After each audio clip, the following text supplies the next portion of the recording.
Hello students. आज हम अपने इस वीडियो में पढ़ेंगे एस्केरिस लुम्ब्रिकॉइड की लाइफ साइकिल यानी लाइफ हिस्ट्री और उसका डेवलपमेंट कैसे होता है।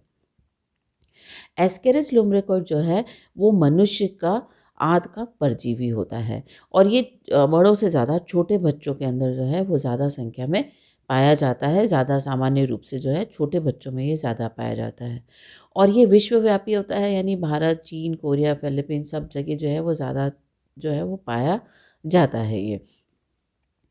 ये एस्केरिस जो होता है इसे हम गोलकृमि भी कहते हैं और ये निमेटोडा संघ का जंतु होता है और ये जो है ये अपनी लाइफ को जो है वो एक ही परपोषी में पूरा करता है, यानी इसमें इंटरमीडिएट होस्ट जो है वो नहीं होता है। फिर इसमें इम्पॉर्टेंट बात होती है कि एस्केरिस जो है मेल और फीमेल दोनों अलग अलग होते हैं और इन्हें बाहर से देखकर पर पहचाना जा सकता है। लैंगिक द्विरूपता भी इसमें पाई जाती है। तो हमने लास्ट वीडियो में हमने इसके रिप्रोडक्टिव ऑर्गन्स के बारे में पढ़ा था और आज हम पढ़ेंगे इसकी लाइफ साइकिल के बारे में। ये जो है ये मनुष्य की आंतों का एंडोपैरासाइट यानी अंतः परजीवी होता है और ये बच्चों में ज़्यादा पाया जाता है।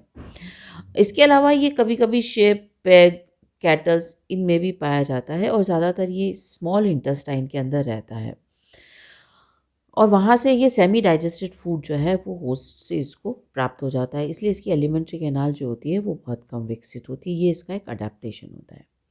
ये मोनोजेनेटिक होता है, यानी एक ही परपोषी होता है, एक ही होस्ट होता है इसके पास और ये अपनी लाइफ साइकिल जो है वो एक होस्ट में पूरा कर देता है। इसमें कोई इंटरमीडिएट होस्ट या मध्यस्थ पश जो है वो नहीं होता है। मेन होस्ट और डेफिनेटिव होस्ट जो है वो मेन ही होता है इसके अंदर। नाउ लाइफ साइकिल जो है वो कहाँ से शुरू होती है? Copulation and fertilization, right. Sorry.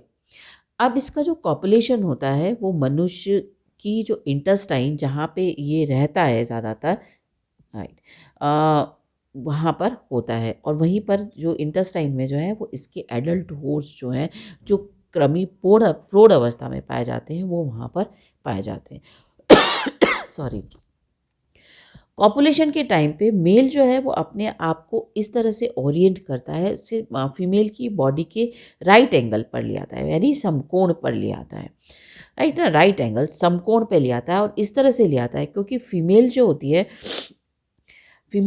उसका गोनोपोर होता है यहाँ पर, गोन बने फीमेल जेनाइटल पोर होता है यहाँ पर, और जो मेल होता है उसमें जो होता है क्लोइकल ओपनिंग होती है और पीछे की तरफ होती है। तो मेल जो है वो अपने आप को इस तरह से समकोण के ऊपर ले आता है और इसका जो क्लोइकल अपर्चर होता है वो फीमेल के गोनोपोर के सामने आ जाता है। तो ये अपने आप को कॉपुलेशन के टाइम पे समकोण पर ले आते हैं, राइट एंगल पर ले आते हैं। और किस तरह से ले आते हैं कि मेल का जो क्लोइकल अपर्चर होता है वो फीमेल के सॉरी वो फीमेल के जो ओपनिंग होती है, फीमेल जेनाइटल पोर्स होता है उसके सामने ले आता है और इसके जो नर के जो दो पीनियल शूक होते हैं वो मादा के पोर को खोलने में सहायक होते हैं और शुक्राणु जो है वो सीधा का सीधा वेजाइना के अंदर डिपॉजिट कर दिया जाता है।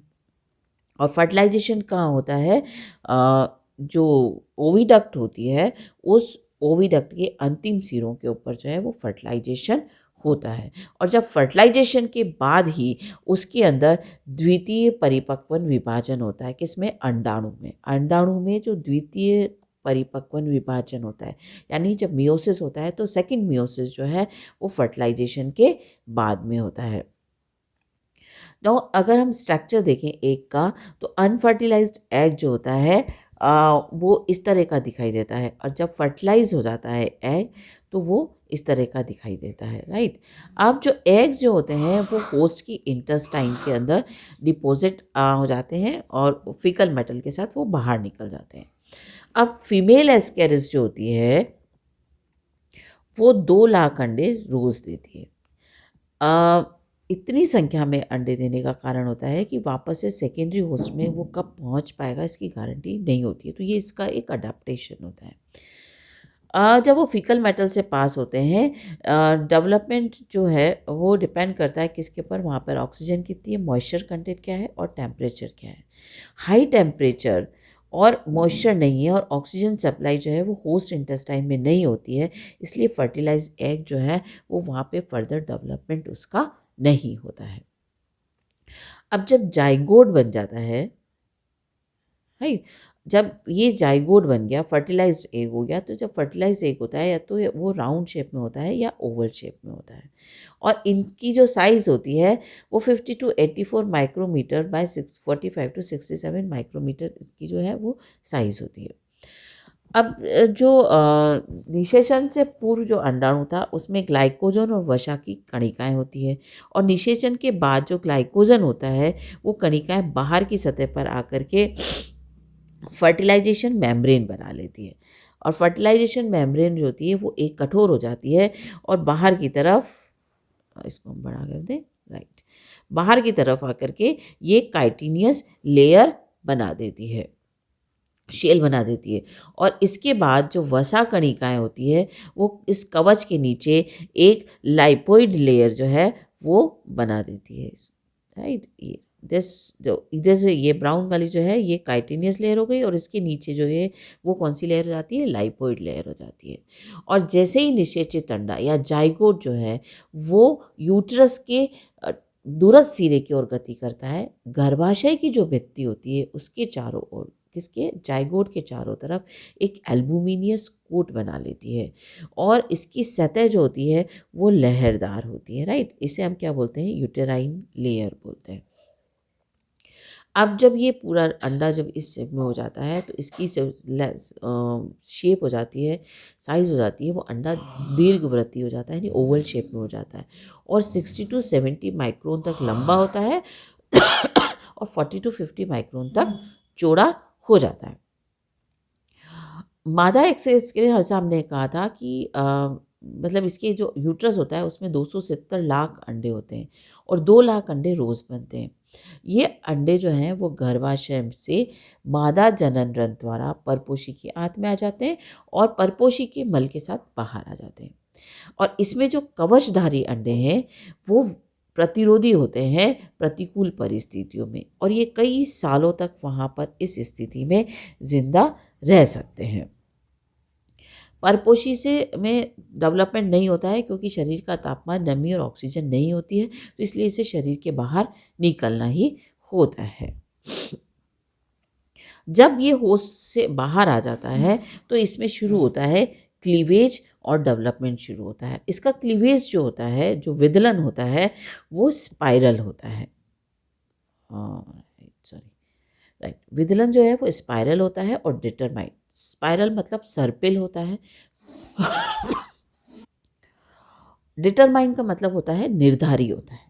निर्धारी मतलब इसमें जो सेल बन रही है उसका भविष्य जो है वो निर्धारित होता है।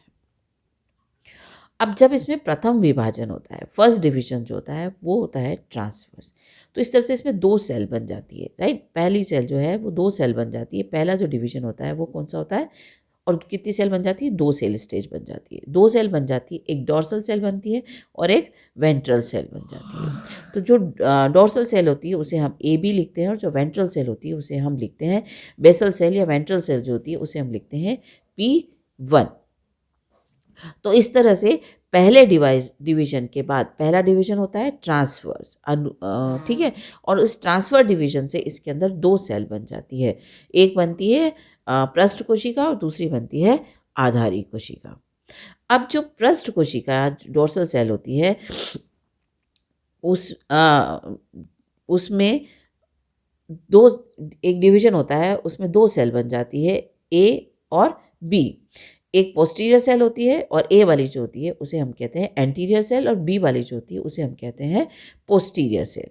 और जो आधारी कोशिका होती है वो भी 2 में डिवाइड हो जाती है और वो एक के ऊपर एक हो जाती है। तो अपर सेल जो होती है उसे हम बोलते हैं EMS टी, और लोअर सेल जो होती है उसे हम बोलते हैं P2। तो इस तरह से ये किस शेप में आ गया, टी शेप में आ गया। और ये कितनी स्टेज हो गई, 4 सेल स्टेज हो गई। तो 4 सेल की स्टेज जो होती है वो अंग्रेजी के टी के आकार की होती है। और सबसे नीचे वाली सेल जो होती है वो P2 होती है, उसके ऊपर EMST होती है, और उसके ऊपर एक एंटीरियर सेल और एक पोस्टीरियर सेल लगी होती है। और ये दिखाई जो देता है, ये कैसा दिखाई देता है, समचतुर्भुजीय दिख रहा है, राइट, लाइक इस स्ट्रक्चर में हम देखते हैं। तो इसे हम समचतुर्भुजीय हो जाता है, और इसे हम ब्रोमडोल 4 स्टेल लार्वा कहते हैं। इसके बाद के डेवलपमेंट में इसे बड़ा ही कर देते हैं थोड़ा सा, राइट। इसके बाद जो डिवीजन होता है, ए और बी सेल जो होती है, दोनों कोशिकाएं जो दो में डिवाइड हो जाती है। तो जो A1 और A2, B1 और B2, तो यानी जो 2 सेल थी A1 और B1, एंटीरियर और पोस्टीरियर सेल, वो दो सेल में डिवाइड हो जाती है, A1, A2, B1 और B2। और EMST सेल जो थी वो 2 में डिवाइड हो जाती है, E और MST सेल, ठीक है। और जो P1 जो P2 कोशिका थी, है ना, और P3 और में डिवाइड हो जाती है, और C जो विभाजित हो जाती है, तो P2 कोशिका जो है वो P3 और C में डिवाइड हो जाती है, P3 और C में डिवाइड हो जाती है। तो इस तरह से यहाँ पे कितनी सेल हो गई, 8 सेल स्टेज हो गई। और P3 कोशिका बाद में P4 और D में डिवाइड हो जाती है। तो इस तरह से इसका जो डिवीजन होता है सेल्स का, वो डिटरमाइन होता है। और P4 के आगे जो P4 सेल्स होती हैं वो हम आगे की तरफ देखेंगे, वो G1 और G2 कोशिकाएं बनाती है। और इस अवस्था में, ठीक है, एक बार फिर से हम पढ़ते हैं। ए सेल जो होती है, हम यहीं पर देख लेते हैं, ए सेल जो होती है वो डिवाइड हो जाती है, तो वो बना देती है A1, A2 और B1 और B2। EMST सेल डिवाइड होके E और MST बना देती है, P2 डिवाइड होके P3 और C बना देती है, और E डिवाइड्स होके E1 और E2 बनाती है, P3 डिवाइड होकर के P4 और D सेल बनाती है, और फाइनली P4 D सेल जो है वो डिवाइड होके G1 और G2 बना देती है। अब यहाँ पे जो एग जो डेवलपमेंट है, वो ये जो एग रह जाता है इस स्टेज के ऊपर, जिसे हम क्या कहते हैं, जिसे हम क्या कहते हैं, ब्लास्टुला स्टेज कहते हैं। ब्लास्टुला जो है वो सेंटर में एक कैविटी पाई जाती है, जिसे हम कहते हैं ब्लास्टोसिल, और यहाँ पर एक्टोडर्म और एंडोडर्म सेल्स जो है वो बन जाती है, और ये स्टेज जो होती है ये कहलाती है ब्लास्टुला स्टेज। और फिर इसमें इन्वेजिनेशन हो जाता है, और ये किस में चेंज हो जाता है, गैस्ट्रुला में हो जाता है। तो इस तरह से जो 16 सेल की जो एक खोखली गेंद होती है, इसे हम कहते हैं ब्लास्टुला। इसके अंदर एक गुहिका होती है, जिसे हम क्या कहते हैं, ब्लास्टोसील, और ब्लास्टोसील किस में चेंज हो जाती है, गैस्ट्रुला में चेंज हो जाती है। यहाँ तक आते आते ये जो है वो इतना होता है कि ये 6 ईयर्स तक अगर वहाँ पे रखा हुआ है तो वो वहाँ पे ज़िंदा रह जाता है, मिट्टी पे पड़ा रहेगा, जब तक कि वापस से ये ह्यूमन के में अंदर इन्फेक्ट नहीं हो जाता। अब हमने कहा था कि इसका डिवीजन जो है वो निर्धारित होता है, डिटरमाइन होता है। तो ये जो सेल्स बनी थी सारी की सारी, उनका डिटर्मिनेशन कैसे होता है। जो ए और बी सेल बनी थी वो एक्टोडर्म बनाती है, एमएसटी जो है वो मेसोडर्म और एक्टोडर्म बनाती है, किसकी, फोरगट की। E1 और E2 जो है वो एंडोडर्म बनाती है, G1 और G2 जो है वो जर्म सेल प्रिमोडियल बनाती है, C और D जो है वो मिला करके एक्टोडर्म और मेसोडर्म बनाती है। यानी इसमें जितनी सेल्स हैं वो सब के सब जो है निर्धारित होती है, और नए जीव में कौन सा हिस्सा बनाएगी वो सब का सब निर्धारित होता है। इसलिए हम इस क्लीवेज को बोलते हैं डिटरमाइंड क्लीवेज कहते हैं।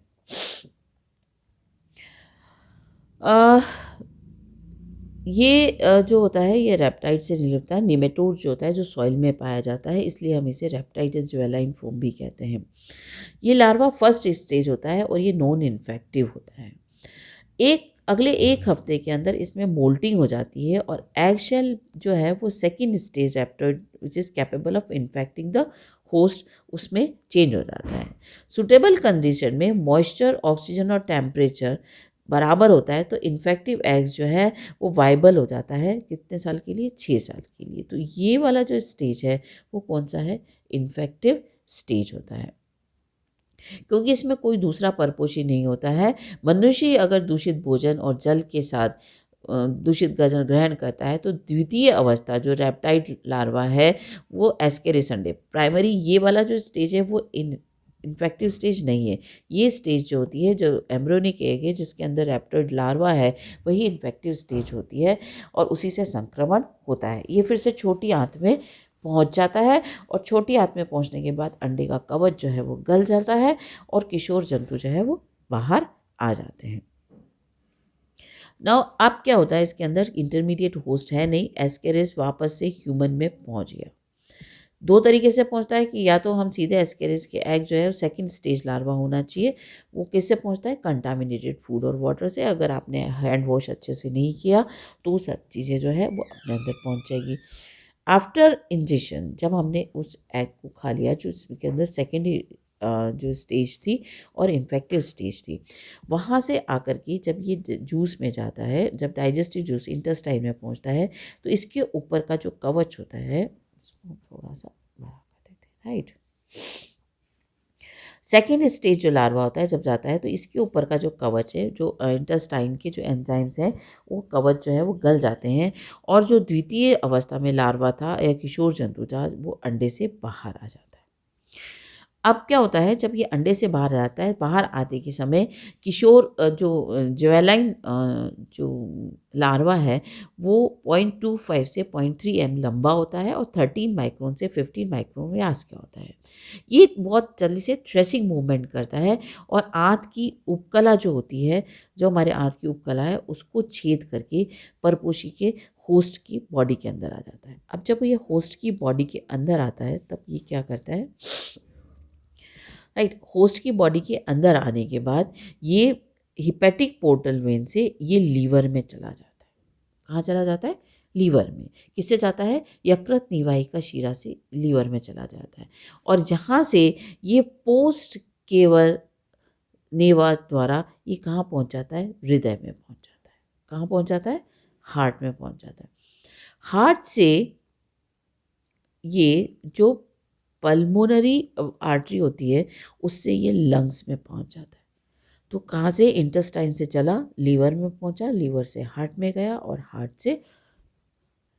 हार्ट से ये लंग्स में पहुंच जाता है और लंग्स में पहुंचने के बाद वहाँ पे वृद्धि करता है और ये एल्वोलाई में पहुंच जाता है। जब ये एल्वोलाई में पहुंच जाता है, पहुंचने के बाद 6 दिन तक वहाँ रुकने के बाद द्वितीय अवस्था में मोल्टिंग हो जाती है और ये थर्ड स्टेज लार्वा बन जाता है। जब ये थर्ड स्टेज लार्वा बन जाता है तो 3-4 दिन के बाद इसमें एक और मोल्टिंग होती है और ये फोर्थ स्टेज लार्वा बन जाता है। अब इसकी लंबाई हो जाती है 2 से 3 मिलीमीटर तक हो जाती है और जब 2 से 3 मिलीमीटर की लंबाई के होने के बाद अब क्या होता है, इसकी जो लंबाई होती है अब ये कुपिका को, लंग्स की कुपिका को छोड़ देता है।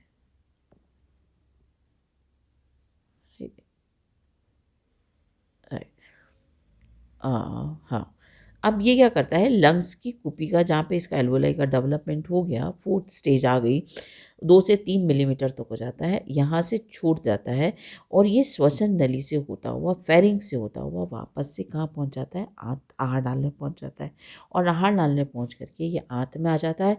यहाँ पे इसका अंतिम बार निर्मोचन होता है यानी मोल्टिंग होती है। फोर्थ स्टेज लार्वा के ये यंग एस्केरिस में चेंज हो जाता है। इससे इसको पूरा का पूरा 8 से 10 सप्ताह लग जाते हैं और परपोषी के अंदर जो है ये 10 से 12 महीने में अपने जो है जीवन पूरा करता है और यहाँ से ये फिर से रिप्रोडक्शन करता है, फिर से एग बनाता है और एग जो है वो बाहर आकर के डेवलपमेंट हो जाते हैं। अब क्या होता है, कभी कभी एस्केरिस का लार्वा ये जो रास्ता है वहाँ से नहीं पहुँच के ये स्पाइनल कोड या ब्रेन जैसी कई जगह पे चला जाता है और यहाँ पे लार्वा जीवित नहीं रह पाता है और इसके चारों तरफ एक कैल्शियम की पुट्टी जो है वो बन जाती है। तो इस तरह से ये अपनी लाइफ साइकिल को जो है वो एक होस्ट में पूरा करता है। तो आधा पार्ट ह्यूमन बीइंग में डेवलप होता है और जो थोड़ा सा डेवलपमेंट है वो इसका शरीर के बाहर डेवलप होता है। इस तरह से ये अपनी लाइफ साइकिल को पूरा करता है। आज के लिए हम इतना ही पढ़ेंगे। Okay and thank you.